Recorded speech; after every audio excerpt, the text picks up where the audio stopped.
क्या आप जानते हैं कि लॉर्ड बीरस का ओरिजिनल कैरेक्टर डिजाइन एक लिजर्ड जैसा था? क्या आपको पता है कि आने वाले टाइम में पिक्कोलो माँ बनने वाला है? और चीची का ये कायोकिन जैसा ऑरा आखिर क्या है?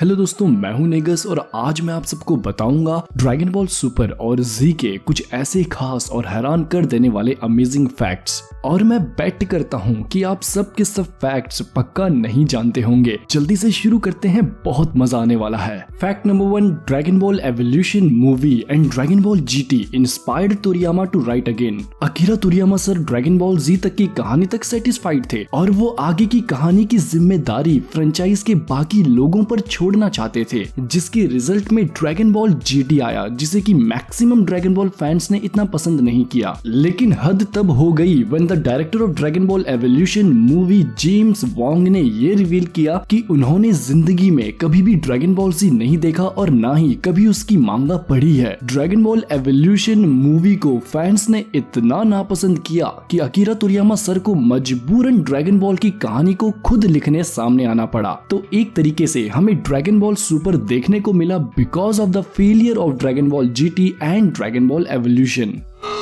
Goku is a shell. This is who we are. Fact number 2 ये कि सुपर सैयन गॉड रेड पहले थोड़ा बफ्ड होने वाला था, same like the buffed super saiyan transformation from cell saga. तो बैटल ऑफ गॉड्स की ओरिजिनल स्क्रिप्ट को अकीरा तोरियामा ने नहीं बल्कि युयुसुके वतानबे ने लिखी थी और उन्होंने ही लॉर्ड बीरस और super Saiyan God red form का कैरेक्टर डिजाइन किया था। अकीरा तोरियामा सर को ये स्क्रिप्ट और ये कैरेक्टर डिजाइन पसंद नहीं आए और उन्होंने स्क्रिप्ट के कुछ प्लॉट के साथ साथ गॉड रेड फॉर्म को भी चेंज कर दिया और उसे ये सिंपल स्लिम वाला रूप दे दिया। Wait, really? So you think I've actually transformed into a Super Saiyan God? Fact number 3, मैंने अभी बताया कि अकीरा तोरियामा सर ने युयुसुके वतानबे के किए हुए लॉर्ड बीरस और गॉड रेड के कैरेक्टर डिजाइन को बदला था। लॉर्ड बीरस का कैरेक्टर एक लिजर्ड को रिसेंबल कर रहा था, जिसे एक इविल पर्सनैलिटी देने का आइडिया था। लेकिन तोरियामा सर ने न सिर्फ बीरस की इविल पर्सनैलिटी को चेंज किया बल्कि उन्होंने अपनी पालतू बिल्ली की वजह से लॉर्ड बीरस को कैट के रूप में डिजाइन किया। और ये तब हुआ जब अकीरा तोरियामा सर की पेट कैट की तबीयत अचानक ठीक हो गई थी। Goku, he's the one who defeated Frieza, is currently not there. He defeated Frieza? Fact number 4 is about Piccolo. आप सबको गोकू वर्सेस पिक्कोलो की वो पुरानी फाइट तो याद होगी ही जब पिक्कोलो बुरा हुआ करता था।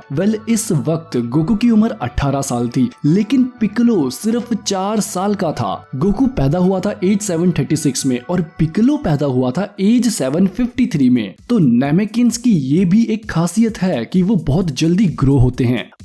However, if we team up, there's a slight possibility we can overpower him. It's the only way. और इसी पॉइंट से हम आते हैं फैक्ट नंबर 5 पर कि सब लोग गोहान और पिक्कोलो के रिलेशन को सन और डैड के रिलेशन से कंपेयर करते हैं। असल में पिक्कोलो गोहान से सिर्फ 4 साल ही बड़ा है। गोहान पैदा हुआ था एज 757 में और जब गोहान 4 साल की उम्र में प्लैनेट नैमेक में पिक्कोलो के अंडर ट्रेन हो रहा था तब पिक्कोलो की उम्र महज 8 साल थी। सो लॉजिकली स्पीकिंग एक 8 साल का बच्चा 4 साल के बच्चे को ट्रेन कर रहा है and they both actually shares a best friend relation rather than the पुत्र एंड पिताश्री relation. Gohan, you're the only real friend that I've ever had. I want to thank you. Just hold on a little longer. अब आते हैं fact number 6 पर which is related to cell saga. तो Yu Kondo जो कि dragon ball मांगा के editor हैं, उन्हें सेल की इम्परफेक्ट और सेमी परफेक्ट फॉर्म्स पसंद नहीं आई। इवन उन्होंने तो सेल के इस पहले वाले रूप को बकवास कहा और उन्होंने अकीरा तोरियामा सर से रिक्वेस्ट की कि इसे जल्द से जल्द परफेक्ट सेल बनाया जाए और यही रीजन था कि सेल बहुत जल्दी ट्रांसफॉर्म होता रहा। अगर ये रिक्वेस्ट नहीं की जाती तो हमें सेल सागा के दौरान और भी एपिसोड्स देखने को मिल सकते थे। I'm so pleased that this day has finally come. The day I absorb Android 17 and 18 will be the day I achieve my ultimate form. Fact number 7, planet Namek में Goku versus फ्रीजा की battle तो आपको याद होगी ही, और ये battle special भी है क्योंकि ये एनिमे हिस्ट्री में सबसे लॉन्गेस्ट बैटल में से एक है। गोकू वर्सेस फ्रीजा की फाइट 20 एपिसोड्स तक चली थी, लेकिन खास बात ये है कि आखिरी के 8 एपिसोड्स टाइम के हिसाब से सिर्फ 5 मिनट के थे। तो हमेशा से लोगों के मन में ये सवाल रहा है कि 5 मिनट की फाइट को हमें 8 एपिसोड्स में दिखाया गया था। वेल, इसका सिंपल सा आंसर ये है कि we were actually watching this fight in slow motion. 8 episodes की ये लड़ाई इतनी फास्ट थी कि अगर एक्चुअल फ्रेम टू फ्रेम हमें दिखाया जाता तो हम गोकू और फ्रीजा को देख ही नहीं पाते, क्योंकि वो बहुत तेज स्पीड में लड़ रहे थे। तो महज इस 5 मिनट की फाइट को 8 एपिसोड्स में देखना is symmetrical to the slow representation of the fight. Don't let me die, please. Have mercy. How many people begged for their lives at your feet and you killed them anyway? Fact number 8 जो कि सबसे interesting और surprising है, हमने series में कई बार चीची के गुस्सा होने पर उसका ये रेड ऑरा वाला रूप देखा है जो कि कायोकेन से काफी मिलता जुलता है, लेकिन ये एक्चुअल में कायोकेन नहीं है बल्कि चीची की खुद की ही टेक्निक रेड ब्लेजिंग ऑरा है। इससे यूजर को मिलने वाला डैमेज थोड़ा कम हो जाता है। जिन लोगों को ना पता हो तो मैं बता दूं कि चीची भी एक मार्शल आर्ट्स फाइटर ही है और उसने अपनी जिंदगी के शुरुआती 18 इयर्स तक मार्शल आर्ट्स में महारत हासिल की है अपने फादर ऑक्स किंग के अंडर ट्रेन होके। Why you? That does it! I hope you like black and blue cause you're gonna be wearing it for a while! अब आते हैं फैक्ट नंबर 9 पर, और ये शायद बहुत लोगों को पता होगा कि अब अकीरा तोरियामा सर स्टोरी के मेन राइटर नहीं हैं। अकीरा तोरियामा सर सिर्फ आर्क के प्लॉट को बताते हैं और बाकी सारा डिटेलिंग वाला काम टोयोटारो करते हैं। और अकीरा तोरियामा को टोयोटारो के काम पर पूरा भरोसा है। इवन टूर्नामेंट ऑफ पावर की मैक्सिमम फाइट्स का प्लॉट टोयोटारो ने खुद ही लिखा था। हालांकि फिलहाल सारा काम टोयोटारो कर रहे हैं, लेकिन अपर हैंड अभी भी अकीरा तोरियामा सर का ही है। और इसी पॉइंट से अब हम आते हैं फैक्ट नंबर 10 पर, एंड दैट इज कि Belmod and Margarita of universe 11 were actually supposed to be lovers. सभी यूनिवर्सेस में हकाइशिन्स और एंजल्स हैं, और सभी हकाइशिन्स और एंजल्स किसी न किसी एनिमे या पॉप कल्चर को रिसेंबल करते हैं। बेलमोट और मार्गरीटा बिल्कुल जोकर और हार्ले क्विन की तरह हैं, और शुरुआत में टोयोटारो ने इन्हें एक रोमांटिक कपल की तरह रिप्रेजेंट करने का आइडिया सामने लाया था, जो कि अकीरा तोरियामा सर को पसंद नहीं आया क्योंकि एंजल्स की यूं पर्सनल फीलिंग्स होना स्टोरी के प्लॉट के लिए ठीक नहीं था और इसे चेंज कर दिया गया था।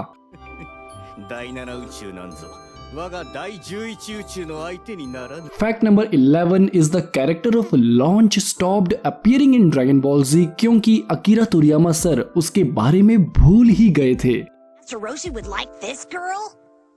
Huh?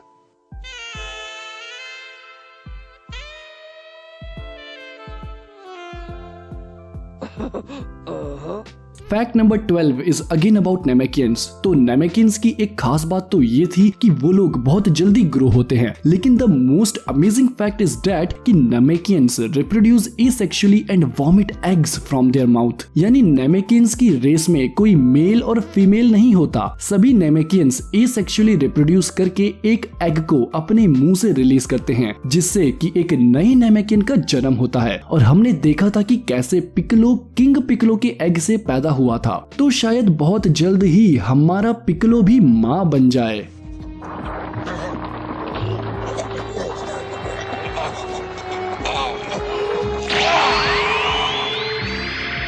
पिकलो के बेटे के बारे में मैं अलग से एक वीडियो पहले ही बना चुका हूं, फ्लैशवे कार्ड पर आप इस वीडियो को देख सकते हैं। अब आते हैं लास्ट फैक्ट नंबर 13 पर, जो कि हिस्ट्री ऑफ ऑल एनिमे में रिकॉर्ड बना चुका है। जितनी डेथ्स ड्रैगन बॉल सुपर में हुई है, उतनी डेथ्स आज तक किसी और शो और एनिमे में नहीं हुई। और ड्रैगन बॉल सुपर का सबसे बड़ा मर्डरर है जेनो सामा। जेनो ने पहले ही 6 यूनिवर्सेस को इरेज कर दिया था, फिर फ्यूचर ट्रंक्स की पूरी टाइमलाइन ही इरेज कर दी, और फिर टूर्नामेंट ऑफ पावर में 7 यूनिवर्सेस को भी जेनो ने इरेज किया था। तो अंदाजा लगाइए कि कितनी जाने गई होंगी। एक यूनिवर्स में कई लाखों बिलियन स्पीशीज रहती होंगी, और उन सबको जेनो ने इरेज कर दिया था, जिसने जेनो सामा को हिस्ट्री का सबसे बड़ा मर्डरर बना दिया है।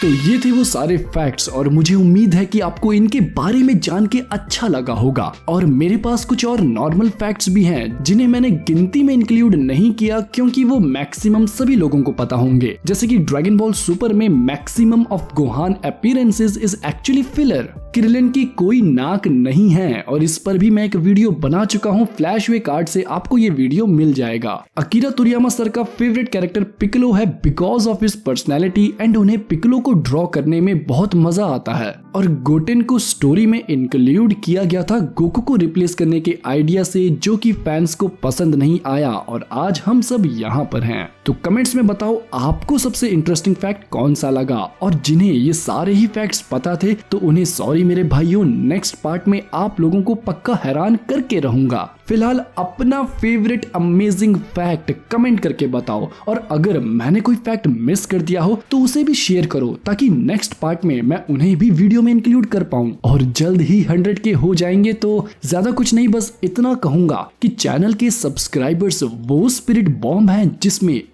एक सब्सक्राइबर की स्पिरिट एनर्जी मौजूद है। तो आप सबके प्यार और सपोर्ट के लिए बहुत बहुत शुक्रिया। और अभी तो हमें बहुत आगे जाना है, तो वीडियो को लाइक करना ना भूलना और चैनल की नोटिफिकेशन को ऑल पर पक्का कर देना भाइयों। नोटिफिकेशंस का बहुत पंगा रहता है आजकल। तो मैं मिलूंगा आप सबको नेक्स्ट वीडियो में, तब तक के लिए खुदा हाफिज़, सादर प्रणाम।